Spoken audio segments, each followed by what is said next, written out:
Hamdan wa syukran lillah ala kulli ni'amil ladzi unzila alaina wa hadaina ilal islam wa hadaina ila siratihil mustaqim. Ashhadu an la ilaha illallah wa ashhadu anna Muhammadar Rasulullah, amma ba'du. Iman rahimakumullah. Segala puji hanya patut kita lantunkan kepada Allah Subhanahu wa taala atas segala nikmat dan karunia yang selalu tercurah kepada kita hingga detik ini. Iman rahimakumullah. Di kesempatan kali ini kita akan melanjutkan kajian tentang konsekuensi dari syahadatain, yaitu konsekuensi dari dua kalimat syahadat, yaitu asyhadu alla ilaha illallah wa asyhadu anna Muhammadar Rasulullah. Aku bersaksi bahwasannya tidak ada Tuhan kecuali Allah, dan aku bersaksi bahwasannya Nabi Muhammad adalah utusan Allah. Pada pertemuan yang lalu, konsekuensi dari pengakuan kita bahwasanya Allah sebagai Tuhan kita adalah kita memposisikan diri kita sebagai hamba Allah. Karena itu tidak ada ketaatan kecuali kepada Allah, tidak ada ketundukan, kepatuhan, ketakutan, dan kecintaan kecuali hanya kepada Allah Subhanahu wa taala.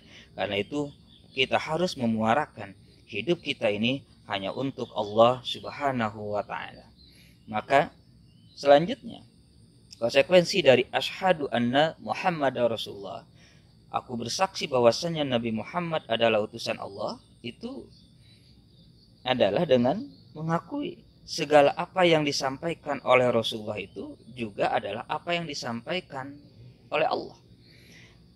Karena dalam ayat yang lain Allah Subhanahu wa taala mengatakan, "Wa ma atakumur rasul fakhudhuhu wa ma nahakum anhu fantahu." Dan apa yang didatangkan kepada kalian oleh Rasulullah dalam bentuk perintah, maka ambillah, laksanakan. Wa ma nahakum anhu, dan apa yang dilarang kepada kalian oleh Rasulullah, fantahu, maka jauhilah.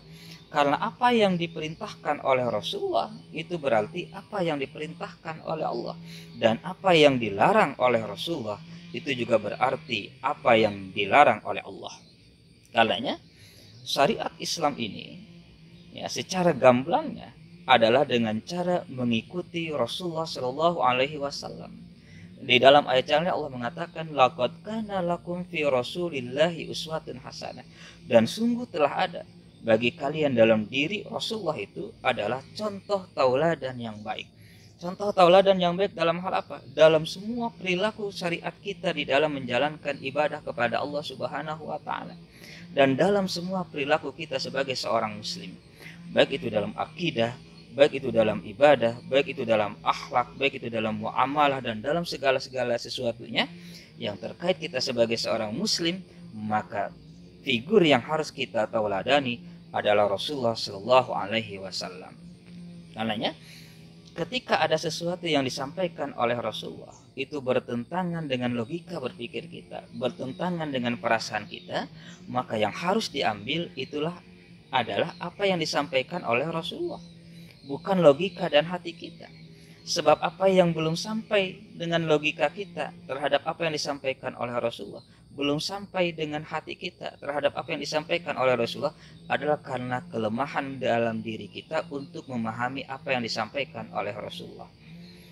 Dalam satu kasus yang lain, ada seorang sahabat ketika Rasulullah memerintahkan di dalam salah satu sunnah berwudu itu, dalam salah satu sunnah bersuci itu adalah dengan mengusap atas alas kaki.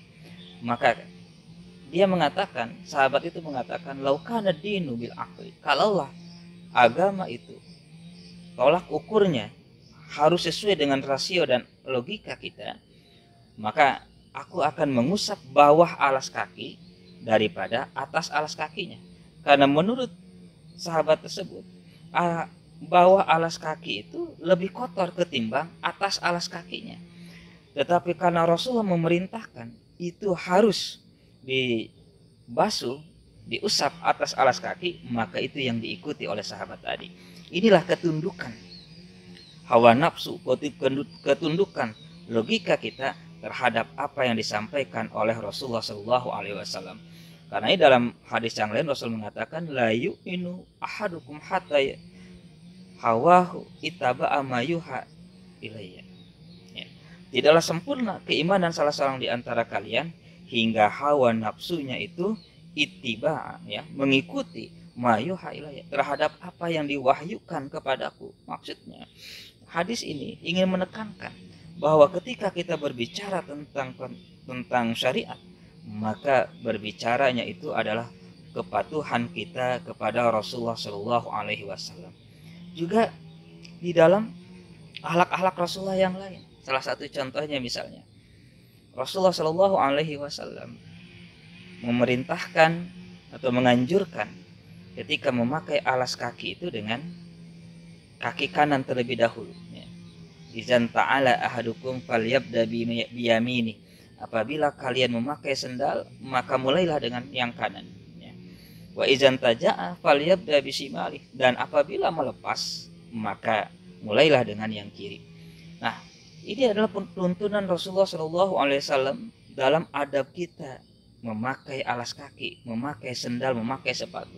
Tuntunannya kata Rasulullah, mulai dengan yang kanan kalau memakai, melepasnya mulai dengan yang kiri. Nah, kalau menurut logika kita, mau lebih dahulu kita pakai dengan kaki kiri, lalu kemudian melepasnya lebih dahulu dengan kaki kanan, itu tidak masalah, karena buat kita tidak merugikan. Tetapi kenapa kita mengikuti? Disitulah adanya sebuah syarat ketaatan.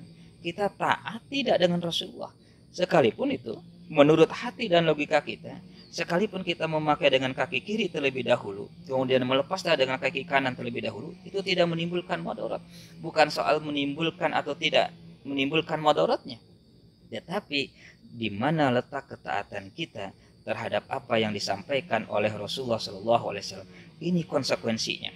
Jadi konsekuensi terhadap pengakuan kita bahwasanya Nabi Muhammad adalah utusan Allah, mengikuti segala apa yang diucapkan, mengikuti segala apa yang diperbuat, mengikuti segala apa yang ditetapkan oleh Rasulullah sebagai sebuah panduan syariat kita sebagai seorang muslim. Lalu bagaimana cara mengikutinya hari ini? Karena kita tidak bertemu langsung dengan Rasulullah. Ketika kita mengikuti hari ini terhadap apa yang disampaikan dan diperbuat oleh Rasulullah, maka kita mengikuti dalam hadis-hadis Rasulullah SAW yang sahih. Karena melalui hadis-hadis itulah kita bisa mengetahui apa yang disampaikan oleh Rasulullah dalam bentuk ucapan, dalam bentuk perbuatan, dan dalam bentuk ketetapan-ketetapan yang lainnya. Karenanya tidak boleh kita mengingkari terhadap hadis Nabi. Ya. Kalau kita hanya mengimani Al-Quran, kemudian mengingkari hadis, bagaimana kita akan menjalankan syariat itu secara utuh? Karena kata Rasulullah dalam hadis yang lain, taraktu fikum amroini lan tadillu abadan bima tamassaktum bihima kitaballah wa sunnatan nabihi sahihah. Aku tinggalkan dua perkara yang kalian tidak akan tersesat selama-lamanya selama kalian berpegang teguh kepada keduanya, yaitu Al-Quran dan Al-Hadis yang sahih. Jadi kalau kita ingin selamat dalam kehidupan ini, berpeganglah kepada Al-Quran dan berpeganglah kepada hadis sebagai upaya kita untuk mengikuti segala apa yang disunnahkan oleh Rasulullah SAW. Demikian yang bisa sampaikan pada kesempatan kali ini terkait dengan konsekuensi kita sebagai seorang muslim mengakui Nabi Muhammad sebagai utusan Allah Subhanahu wa taala. Jadi kesimpulannya adalah Nabi Muhammad sebagai tauladan harus kita ikuti dalam setiap langkah kehidupannya, dan kita mempelajari apa yang disampaikan oleh Rasulullah itu melalui hadis-hadis yang sahih. Insyaallah kita akan selamat dan tidak akan tersesat. Afu minkum. Wassalamualaikum warahmatullahi wabarakatuh.